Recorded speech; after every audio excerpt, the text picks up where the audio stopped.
Assalamualaikum warahmatullahi wabarakatuh. Anandaku semuanya, apa kabar? Semoga kalian selalu sehat ya.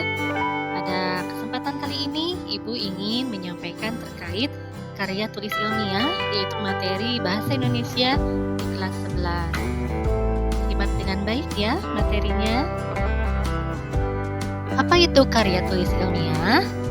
Karya tulis ilmiah menurut Kamus Besar Bahasa Indonesia merupakan karya tulis yang dibuat dengan prinsip-prinsip ilmiah berdasarkan data dan fakta, bisa melalui observasi, eksperimen, atau kajian pustaka. Tujuan dibuatnya karya tulis ilmiah yaitu untuk mencari jawaban mengenai sesuatu hal, untuk membuktikan kebenaran tentang objek yang sedang diteliti, sehingga hasil penelitian yang telah dilaksanakan perlu untuk dipublikasikan kepada masyarakat. Adapun ciri-ciri dari karya tulis ilmiah yaitu yang pertama, objektif, artinya berdasarkan fakta-fakta sehingga kebenarannya bisa dibuktikan. Yang kedua, sistematis, jadi penyusunan karya tulisnya harus mengikuti standar yang ada, tidak bisa dibolak-balik urutannya. Yang ketiga, logis. Jadi isi dalam karya tulis ilmiah itu harus masuk akal. Dan yang keempat, memiliki landasan teoritis yang dijadikan pijakan dalam melakukan penelitian. Nah, Anandaku, berkaitan dengan bentuk penyajian karya tulis ilmiah itu ada 3 bentuk. Yang pertama adalah bentuk populer. Artinya, karya ilmiah bentuk ini bisa diungkapkan dalam bentuk karya yang ringkas. Ragam bahasanya pun bersifat populer. Karya ilmiah ini biasanya dijumpai dalam media massa seperti koran atau majalah dalam bentuk artikel. Selanjutnya, bentuk penyajian karya tulis ilmiah yang kedua yaitu bentuk semi formal. Bentuk karya ilmiah ini umumnya digunakan dalam berbagai jenis laporan dan makalah. Ada beberapa poin yang harus dipenuhi dalam bentuk karya tulis ilmiah ini, jadi tidak mana suka lagi seperti bentuk populer. Nah, poin-poin tersebut antara lain ada halaman judul, kata pengantar, daftar isi. Nah, ini yang pentingnya yaitu pendahuluan, bahasan, kesimpulan, dan saran, dan yang terakhir adalah daftar pustaka. Yang terakhir, bentuk penyajian karya tulis ilmiah ketiga yaitu bentuk formal. Karya ilmiah bentuk formal disusun dengan memenuhi unsur-unsur kelengkapan akademis secara lengkap. Biasanya bentuk formal ini digunakan dalam penyusunan skripsi, tesis 1, tesis S2, atau disertasi S3. Nah, unsur-unsur kelengkapan tersebut yaitu yang pertama, biasanya halaman judul, yang kedua lembar pengesahan, 3 abstrak, 4 kata pengantar, 5 ucapan terima kasih, 6 daftar isi, 7 pendahuluan, 8 kajian teori, 9 metode penelitian, 10 pembahasan, 11 simpulan dan saran, 12 daftar pustaka, 13 lampiran, dan yang terakhir riwayat hidup peneliti. Baik anak-anakku semuanya, mari kita masuk ke dalam bagian-bagian karya tulis ilmiah. Yang pertama, judul. Judul dalam karya ilmiah itu harus dirumuskan dengan jelas dan lengkap yang menggambarkan isi dari karya tulis tersebut. Contoh, pengaruh handphone terhadap motivasi belajar peserta didik kelas 11A4 SMA Negeri 1 Sukaraja, Kabupaten Sukabumi, tahun pelajaran 2023-2024. Jadi, rumusannya sangat lengkap mulai dari apa yang ingin diteliti, kemudian yang mana subjeknya dan tempatnya juga jelas di sini. Jadi gambaran isi karya tulisnya lengkap apa yang ditelitinya. Itu penulisan judul. Selanjutnya, bagaimana cara menulis judul? Jadi cara menulis judul itu ada 2 cara. Yang pertama, judul ditulis dengan menggunakan huruf kapital semua.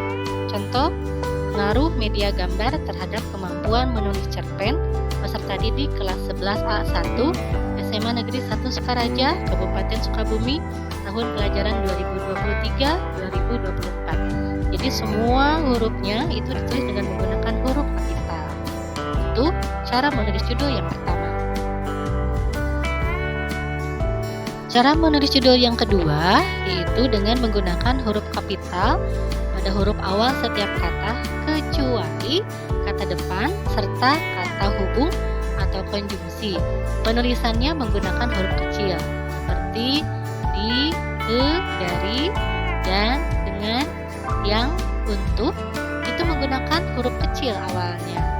Selain itu, di akhir judul juga tidak diperbolehkan menggunakan tanda baca apapun. Contoh, deskripsi pemakaian bahasa Indonesia baku dalam spanduk partai politik di Sukabumi tahun 2024. Nah, huruf pertama deskripsi itu huruf kapital, pemakaiannya juga P huruf kapital, bahasa Indonesia BI-nya juga huruf kapital, baku B-nya juga huruf kapital, kecuali dalam ini D-nya menggunakan huruf kecil dan penggunaan kata di pada kata depan di Sukabumi itu menggunakan huruf kecil. Nah, itulah cara menulis judul yang kedua. Baik, anak-anakku semuanya, bagian karya tulis ilmiah berikutnya yaitu bab 1 pendahuluan. Di bab 1 pendahuluan itu ada latar belakang masalah, ada pembatasan masalah, ada rumusan masalah, ada tujuan penelitian dan manfaat penelitian. Nah, latar belakang dalam karya tulis ilmiah harus bisa menjelaskan mengapa permasalahan tersebut penting untuk dibahas. Idealnya, latar belakang berisi kesenjangan antara harapan dan realita. Nah, contoh pembuatannya di latar belakang masalah itu seperti ini. Yang pertama, paragraf-paragraf awal itu berisi harapan atau gambaran ideal apa terkait dengan penelitian yang ingin kita lakukan. Selanjutnya, di paragraf-paragraf berikutnya berisi realita atau kesenjangan antara penelitian tujuan yang ingin kita lakukan dengan apa yang ada di dalam realita yang saat ini kita rasakan. Dan yang terakhir, bagaimana cara mencari solusi untuk mengatasi kesenjangan tersebut. Bagian selanjutnya dalam bab 1 pendahuluan yaitu pembatasan masalah. Pembatasan masalah merupakan upaya untuk membatasi masalah agar penelitian lebih bisa fokus untuk dilakukan. Contoh, untuk memusatkan penelitian, peneliti akan membatasi penelitian ini hanya pada hasil kemampuan menulis cerpen dengan menggunakan media gambar pada siswa kelas 11A1 SMA Negeri 1 Sukaraja. Jadi jelas penelitiannya hanya terbatas pada hasil kemampuan menulis cerpen dengan menggunakan media gambar saja. Itulah pembatasan masalah. Bagian selanjutnya pada bab 1 pendahuluan yaitu rumusan masalah. Rumusan masalah umumnya disajikan dengan menggunakan bentuk pertanyaan mengapa dan bagaimana. Karena melalui pertanyaan tersebut, penulis dapat melakukan langkah-langkah pemecahan masalahnya. Contoh, bagaimana hasil kemampuan peserta didik kelas 11A1 SMA Negeri 1 Sukaraja dalam menulis cerpen dengan menggunakan media gambar? Itu merupakan rumusan masalah berdasarkan latar belakang dan pembatasan masalah yang sudah disampaikan di awal. Bagian selanjutnya dalam bab 1 pendahuluan yaitu tujuan penelitian. Tujuan penelitian merupakan rumusan kalimat yang menunjukkan adanya hasil atau sesuatu yang diperoleh dari hasil penelitian. Kalimat dalam tujuan penelitian mengacu pada kalimat dalam rumusan masalah yang sudah dibuat sebelumnya. Contoh berikut ini merupakan tujuan penelitian yang sesuai dengan rumusan masalah yang sudah dibuat sebelumnya, yaitu untuk memperoleh deskripsi hasil kemampuan peserta didik kelas 11A1 SMA Negeri 1 Sukaraja dalam menulis cerpen dengan menggunakan media gambar. Itulah tujuan penelitian dalam karya tulis ilmiah ini. Selanjutnya, manfaat penelitian. Manfaat penelitian berisi kegunaan hasil penelitian. Jadi, di bab 1 ini, penulis meyakinkan kepada pembaca tentang manfaat dari penelitian yang telah dilakukan. Contoh, misalnya bagi guru, dapat dijadikan alternatif dalam memilih media pengajaran untuk membantu proses pembelajaran menulis cerpen. Selanjutnya, bagi peserta didik, manfaatnya dapat memperoleh wawasan dan pengalaman baru sekaligus dapat melatih keterampilan menulis cerpen. Itulah contoh contoh manfaat penelitian berdasarkan rumusan masalah, latar belakang masalah, dan pembatasan masalah beserta tujuan penelitian. Jadi, dari awal sampai akhir dalam bab 1 pendahuluan itu saling berkaitan. Nah, anak-anakku semuanya, selanjutnya pada bab 2 bagian karya tulis ilmiah itu berisi kajian teori. Kajian teori berisi identifikasi dan kajian berbagai teori yang relevan atau sesuai dengan topik penelitian yang kita lakukan. Contoh, karena di awal itu terkait dengan menulis, maka teorinya kita cari mulai dari pengertian menulis, jenis-jenis menulis, misalnya ya anak-anakku. Contohnya seperti ini. Menulis berarti menuangkan buah pikiran ke dalam bentuk tulisan atau menceritakan sesuatu kepada orang lain melalui tulisan. Ada di dalam bukunya Karya Pranoto pada tahun 2004 halaman 9. Itu merupakan kajian teori. Selanjutnya, bagian karya tulis ilmiah yang ada di dalam bab 3 yaitu metodologi penelitian. Metode penelitian merupakan prosedur atau tahap-tahap penelitian yang sistematis, mulai dari persiapan, penentuan sumber data, pengolahan data, sampai dengan laporannya. Ada 3 jenis metodologi penelitian. Yang pertama yaitu metode kuantitatif. Metode kuantitatif yaitu mengutamakan penggunaan data numerik untuk menganalisis fenomena. Metode ini seringkali menggunakan instrumen seperti kuesioner atau eksperimen yang dapat menghasilkan data yang dapat diukur secara statistik.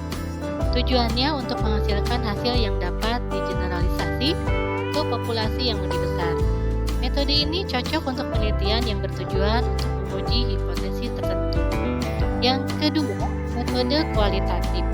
Metode ini lebih menekankan pada pemahaman mendalam tentang fenomena daripada pengukuran numerik.